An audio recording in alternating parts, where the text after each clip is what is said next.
आपण ते प्रभाग दिसणार नंबर नाही. 12 मधून उमेदवार आहात हं. आणि ही कोणत्या समस्यांना सामोरे जाऊन आपण ह्या इलेक्शनला उभे आहात, काय सांगाल यासंदर्भात? समस्या ज्या आहेत ह्या सर्व समस्याच आहेत. कुठल्याही समस्या सुटलेल्या नाहीत. कारण तुम्ही जर बघितलं आता आपण ज्या ठिकाणी उभं राहिलो आहेत, हे बघा हे रस्ते, हे रस्ते पावसाळ्यामध्ये इथं पायानं चालता येत नाही. वृद्ध व्यक्ती आहेत, लहान मुलं आहेत, महिला आहेत, त्यांना साधं पायानं चालता येत नाहीत. चपली फसतात, चपली तुटतात, पाय इकडं तिकडं रस्ता कुठं आहे शोधावा लागतो. ह्या ज्या समस्या आहेत ह्या गंभीर समस्या आहेत. वृद्ध महिला आहेत, वृद्ध व्यक्ती आहेत, त्यांचे पाय घसरून पाय मोडलेले आहेत. ह्या सर्व समस्या आहेत आणि जाणीवपूर्वक हा विकास रखडीत ठेवलेला आहे. इथं हा निधी येऊन जातो, परंतु त्या निधीचा पुरेपूर उपयोग केला जात नाही. आणि म्हणून ह्या ज्या समस्या आपल्याला दिसतात ह्या फार गंभीर समस्या आहेत. रोड नाहीत, नाल्या तर बिलकुल नाहीत. सांडपाण्याची जी व्यवस्था आहे ती व्यवस्था बिलकुल झालेली नाही. असे खड्डे करून लोकांना या ठिकाणी बघा तुम्ही, हे खड्डे असे खड्डे करून ठिकठिकाणी ठेवावे लागतात. म्हणजे सांडपाण्याची जर व्यवस्था नसेल तर इथं पाणी साचून रोगराई पसरू शकते. लहान मुलं आहेत त्यांच्यावर डायरेक्ट अटॅक होत असतो. म्हणजे आरोग्याच्या समस्या आहेत, नाल्याच्या समस्या आहेत, रोडच्या समस्या आहेत. ह्या सर्व समस्याला परेशान होऊन आम्ही सर्व नागरिकांनी ठरलेलं आहे की या प्रभागाचा विकास करायचा असेल तर आम्हालाच या ठिकाणी उभं राहावं लागेल. माजी नगरसेवकांसंदर्भात काय सांगाल, त्यांनी काही विकास केला का नाही? माजी नगरसेवकाच्या बद्दल मी काय सांगणार, सर्वांनाच माहिती आहे. शून्य विकास, शून्य विकास. मला दाखवून द्यावं कोणीतरी कुठंतरी विकास केलेला आहे म्हणून. एक थातूर मातूर कुठंतरी एखादी रोडची पट्टी आथरायची, त्याला विकास म्हणायचा, किंवा कुठंतरी थातूर मातूर खड्डे खोदायचे आणि त्याला विकास म्हणायचा. हा विकास नसतो. विकास काय असतो की जिथं जनता ही परेशान झाली नाही पाहिजे, जनतेला व्यवस्थित रहदारी करता आली पाहिजे, जनतेला व्यवस्थित सांडपाण्याची व्यवस्था झाली पाहिजे, जनतेला हे जे पथदिवे आहेत या संदर्भानं सुद्धा लाईटच्या समस्या आहेत ह्या सुद्धा नसल्या पाहिजे. म्हणजे एकंदरीत जनता जर त्रस्त असेल तर कसला विकास? बिलकुल ह्यांनी कुठलाही विकास केलेला नाही. आलेला निधी पळवलेला आहे किंवा कुठेतरी घातलाय. हे निधी येऊन पडतो, वाटाघाट्या करतात आणि उरलेला निधी वापस जातो. कुठलाय? आम्ही स्वतः, हे आमचे आरगडे साहेब आहेत, लगडे साहेब आहेत, आम्ही स्वतः बरेचसे निवेदन दिले, परंतु कोणीही इकडे लक्ष दिलेलं नाही, केवळ दुर्लक्ष केलेलं आहे. एवढंच नव्हे तर आलेल्या निधीची आमची वाटाघाटी करून त्यांनी परस्पर डीपीडीसीची बैठक घेऊन इथले मंजूर झालेले रोड सुद्धा त्यांनी रद्द करून टाकलेले आहेत. या सर्व गोष्टी ह्या इथल्या प्रस्थापित लोकांनी, इथल्या लोकप्रतिनिधींनी मिळून मिसळून संगनमतांनी केलेल्या आहेत. इथल्या प्रशासनातल्या लोकांनी, शासनातल्या लोकांनी, पालकमंत्र्यापर्यंत सुद्धा या समस्या त्यांनी जाणीवपूर्वक रखडून ठेवलेल्या आहेत. आपल्या जनतेला काय आवाहन कराल वार्ड क्रमांक 12 मध्ये? जनतेला आम्ही सरळ आवाहन करत असतो, आपल्या सर्वांगीण विकास करायचा असेल आणि आम्ही त्याच्यासाठी स्वतः तयार झालेलो आहेत. सर्वांगीण विकासासाठी, सर्वांगीण विकास म्हणजे केवळ रोड नाले रस्त्याच नाहीत, तर आपल्या घराच्या समस्या आहेत, नोटऱ्याच्या समस्या आहेत, आम्ही त्यासाठी त्यांच्या मदत करणार आहोत. विद्यार्थ्याच्या समस्या असतात, सुसज्ज असे लायब्ररी असली पाहिजे. त्याच्यानंतर आरोग्याच्या समस्या असतात, ह्या सुद्धा केवळ म्हणजे शारीरिक आणि बौद्धिक विकास सुद्धा झाला पाहिजे. हे सुद्धा लोकप्रतिनिधीचं काम असतो, ज्याने की प्रशासनासोबत त्यांनी लढून झगडून या सर्व गोष्टी आणल्या गेल्या पाहिजे, जेणेकरून जे जनता आहे आणि ही जे वस्तीतील जे लोक आहेत यांचा केवळ रोड आले नसतेच नाही तर सर्वांगीण विकास झाला पाहिजे. आम्ही ह्या सर्वांगीण विकास करणार आहोत, त्यासाठी आम्ही या गोष्टी करण्यासाठी सज्ज आहोत. इलेक्शनच्या काळात मोठ्या प्रमाणात पैशाची लाभार होते, या संदर्भात काय सांगाल? आता पण तसं झालेलं आहे ना की केवळ जनतेला लालच देऊ इथल्या लोकप्रतिनिधी, प्रस्थापित व्यवस्थेनी सवय लावलेली आहे. जनतेला आम्ही नम्र निवेदन करतो की आपण कुठल्याही लालचीला बळी पडू नका. केवळ आपला विकास जो होत नाही ना, केवळ त्या कारणामुळेच होत नाही. आज आम्हाला कितीही पैसा दिला किंवा काही कुठलीही लालच दिली तर आम्ही किती दिवस पुरणार आहेत. परंतु 5 वर्ष आम्ही परत मेंढे होतो, आम्ही लाजतो परत त्या लोकप्रतिनिधीकडे जाण्यासाठी. आणि जरी गेलात तरी त्यांनी तुम्हाला लालचपायी मतं घेतलेले असतात, म्हणून तेही तुमच्याकडे दुर्लक्ष करतात. या सर्व गोष्टी आहेत. केवळ भूलथापाला किंवा लालचेला बळी न पडता त्यांनी सच्चे लोकप्रतिनिधी निवडून द्यावे. कसं आहे, जनतेने नेत्यांना विकत घेतलं पाहिजे तरच नेता प्रामाणिक राहतो. जनतेने विकले गेले नाही पाहिजे.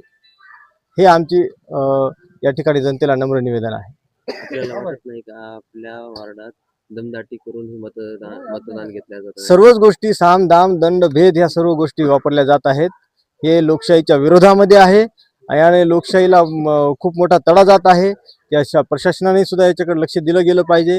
आमचंही याकडे लक्ष आहे आणि जनतेने सुद्धा या गोष्टीला घाबरलं नाही गेलं पाहिजे. लोकशाही आहे, आपण आपला मताचा अधिकार हा ठामपणे बजावला गेला पाहिजे. जे ह्या प्रभागातून उभं राहिलो आहोत, प्रभाग क्रमांक 12 आहे. क मध्ये ओपन महिला सर्वसाधारण महिला गटातून आम्ही आमची ही सीट उभी केलेली आहे. आम्ही सर्व महिलांच्या सुरक्षेसाठी तसंच बालकांच्या सर्वांगीण विकासासाठी, आरोग्यासाठी आम्ही खूप इथून पुढे लक्ष देणार आहोत. जर आम्ही जर निवडून आलो तर इथला सर्व समस्या आम्ही पहिल्या टप्प्यातच सोडवण्याचा प्रयत्न करणार आहोत. बहुजन मुक्ती पार्टीच्या माध्यमातून सौ प्रजावती ॲडव्होकेट विनोद आंबोरे या टेबल या निशाणीवर उभे आहेत. 3ऱ्या क्रमांकाच्या मशीनवर 5व्या नंबरला निवडणूक निशाणी टेबल आहे. सर्व जनतेने लक्षात घ्यावं की येणाऱ्या 15 तारखेला प्रभाग क्रमांक 12 मधून सर्वसाधारण महिला गट क गटातून ओपन महिला या सीटवर टेबल निशाणी आहे. ही मशीन 3ऱ्या नंबरची मशीन आहे, पिवळ्या कलरची. त्याच्यावर 5व्या नंबरला टेबल ही निशाणी आहे. आपण या सर्वांनी एक मत देऊन, आपण जर आपल्याला 4 मत द्यायचे आहेत, त्या 4 मतापैकी एक मत जर टेबल निशाणीवर सौ प्रजावती ॲडव्होकेट विनोद आंबोरे यांना दिलं आणि जर आपण निवडून आलो तर आपल्या सर्व तुमच्या समस्या त्या आमच्या समस्या राहतील. आपण सर्वांनी सहकार्य करावं, एक मताचं मतदान करावं एवढी आपल्याकडून अपेक्षा व्यक्त करतो. धन्यवाद. प्रभाग क्रमांक 12 मध्ये जर पावसाळ्यात कोणी येऊन पाहिलं तर साहेब आम्ही शहरात राहतो असं कोणीच म्हणणार नाही. जंगलामध्ये तरी बरे काही पाऊलवाटा आहेत, तशा इथे पाऊलवाटा सुद्धा नसतात या प्रभागामध्ये.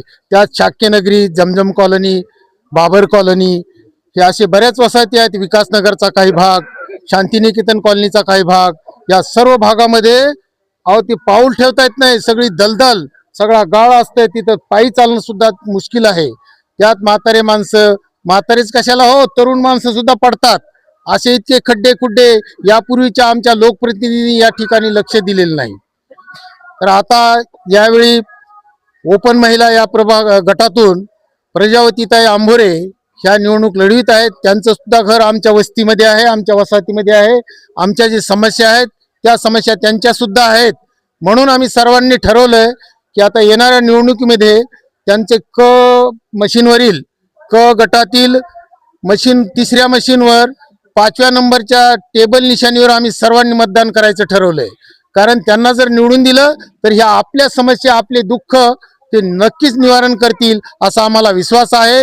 म्हणून येणाऱ्या निवडणुकीला आम्ही बाकी सर्वांना, मी माझ्या वतीने सर्वांना एक आवाहन करू इच्छितो, जर आपल्या येथीलच्या समस्या सोडवायच्या असतील, आपल्या वार्डाचा सर्वांगीण विकास करायचा असेल तर आपल्या इथे राहणारा, दुःख भोगणाऱ्या उमेदवारालाच एक लोकप्रतिनिधी म्हणून इथं निवडावं अशी एक विनंती करतो. गेल्या 20 वर्षापासून आम्ही इथं राहतो. तर आम्हाला तर असं वाटतं की इथल्या महानगरपालिकेला आम्हाला म्हणजे एकदम बाहेर टाकलेलं आहे. कारण गेल्या वर्षी आम्ही निवेदन तिथं दिलं होतं. आमदारकीला सुद्धा आम्ही या ठिकाणी प्रत्येक वोटिंगवरती बहिष्कार टाकला होता.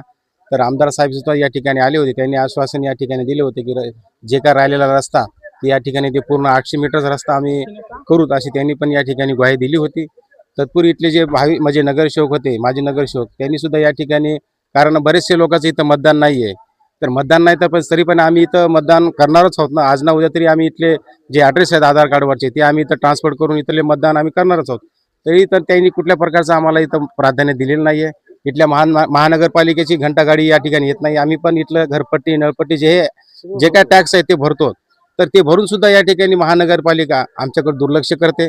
या ठिकाणी आम्ही निधीतून या ठिकाणी मुरुम व जे काय पदवी दिसतात ते आम्ही स्वतः या ठिकाणी 500-500, 1000-1000 करून इथल्या सर्व नागरिकांनी जमा करून हे रस्ता आम्ही या ठिकाणी तात्पुरती आमची जे काय पावसाळ्यामध्ये सुविधा ही होती, जाण्या येण्यासाठी जे काय लहान मुलाला शाळेत येणाऱ्याला अडचण होती, तर आम्ही स्वनिधीतून इथला मुरुम या ठिकाणी टाकलेला आहे.